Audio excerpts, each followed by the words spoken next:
Welcome to Salon Talk, Stylist to Stylist, where we get into some things. Good morning, good evening, good afternoon, you guys, and I hope you guys are doing well.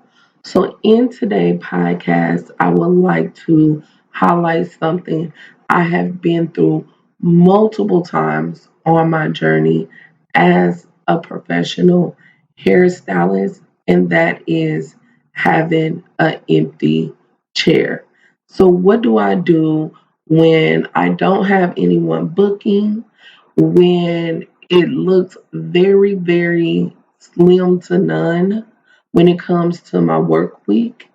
How do I make it through? What are some of the things I navigate to? How do I shift my attention? And how do I proceed and grow in that area? So, the number one thing is your belief system. I am a consistent prayer. I'm big on praying in my business. I'm big on building my belief in my God when it comes to building my business. Being a hairstylist is not an easy journey. I'm going on my third year as a salon owner in a total of 15 years of doing hair, and I still have days where no one books, and I have to lean strong on my belief in my Lord, my God, to help me through. Now, faith without work is completely dead. And that is in all areas when it comes to doing hair. So, the number one thing you should do is always have a savings account. In this business, having a savings account will make a difference if you will be able to keep your doors open the next day. I definitely wouldn't suggest when you have heavy traffic days to go ball out, spend all your money because you get so much money very quick. And sometimes you can look and be like, oh my God, I have all this money. I don't need to buy anything for the salon. What should I do? Invest it back in your business. And the number one investment should be your business savings account. So you need a savings account, you guys. You must have a savings account. If you don't, I'm going to be honest with you, you're going to fail in this business. Believe me, I'm not lying to you guys. Definitely have a savings account because I didn't, and I lost my salon business before, and I had to start all over from scratch. So build your savings account. The second thing, having a presence on social media, you need a heavy presence on social media. So if you thinking posting every now and then or talking about your business to a couple of people is going to keep you with people in your chair? Absolutely not. When I say your presence on social media should be heavy, you should have a presence on Google, you should have a presence on YouTube, you should have a presence on Instagram, you should have a presence on TikTok. And if there's other platforms that I didn't name because I'm not aware of them, you should have a presence on them as well. Guys, promoting your business is absolutely free. It only takes hard work and being consistent. And if you build on your hard work and being consistent, your overall talent in anything you do will grow.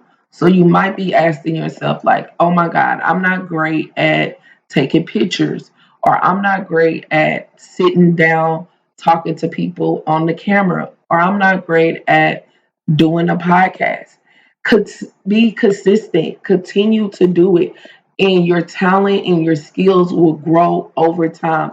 It's going to absolutely grow. It can't do nothing but grow because you will learn more, you will educate yourself more, you will find yourself doing tweaks and making changes that make you better. And overall, you will see your growth other people will see your growth and other people will invest in you and trust you as well. Something I really enjoy doing when I have downtime is cleaning and organizing the salon. This is the perfect time for you to remove everything out of your salon and clean your room from top to bottom. You want to clean your mirrors, you want to clean your windows, you want to clean your shampoo bowls, your chairs, everything. Clean everything. Make sure you have a nice fragrance, a nice smell. I definitely suggest something soft, something easy on the nose because you don't want anything powerful. Because remember, you and your client will be in your salon suite for a couple of hours, and sometimes powerful scents can make you sick and can give you headaches. So just keep that in mind when you think of the fragrance you want to put in your salon. But understand, like, it's all about the full experience and your salon being clean, being organized. That also calms someone down. That makes you come off as a professional. That lets someone know that you take your job very serious. And not only do you respect yourself, you respect them because you make sure they come to a clean environment. Please keep in mind, you guys, having a dirty environment and then having the audacity to charge people to be in a dirty environment is very disrespectful to yourself and is very disrespectful to your clients. Something that I really enjoy doing when I have downtime and no one has booked is I prioritize my family. That is the time I spend time with my daughter, my husband, my sister, my mother, people that bring joy to my life and people that make me smile and people that take me out of a negative mind space. So I definitely highly suggest that when you have downtime, instead of moping around and constantly focusing on what you don't have, shift your attention and shift your motivation to tell God thank you for the things you do have and thank Him for the things to come. All the time, I enjoy spending time with my family. So I definitely highly suggest that. Take that time to invest in your loved ones so you can feel love, so you can feel embraced, so you can have moments of laughter, and so you can just enjoy that day. And sometimes you need those breaks, especially if you're a stylist that constantly is investing in your business. Sometimes you need an unusual off day. So don't feel afraid, don't feel sad, and don't feel like you missed out on something. Invest in something that is timeless. And believe me when I say this, people that love you and that you love back, if you really focus in and spend time with them, you'll realize that moment was exactly what you need.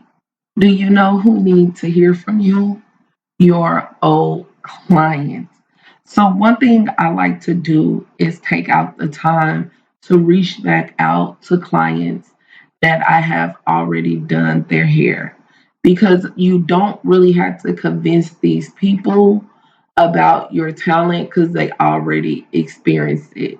So, reach out, send a flyer, send an email, send a text, and let them know, hey, I haven't seen you in my chair in a while. I would love to see you again and make a suggestion, a service that you think will be great for them. Let them know, hey, book your next anti breakage silk press service, or it's time for you to book your retouch relaxers.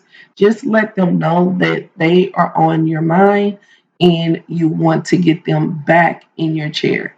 And the number one very important customer is your return customers.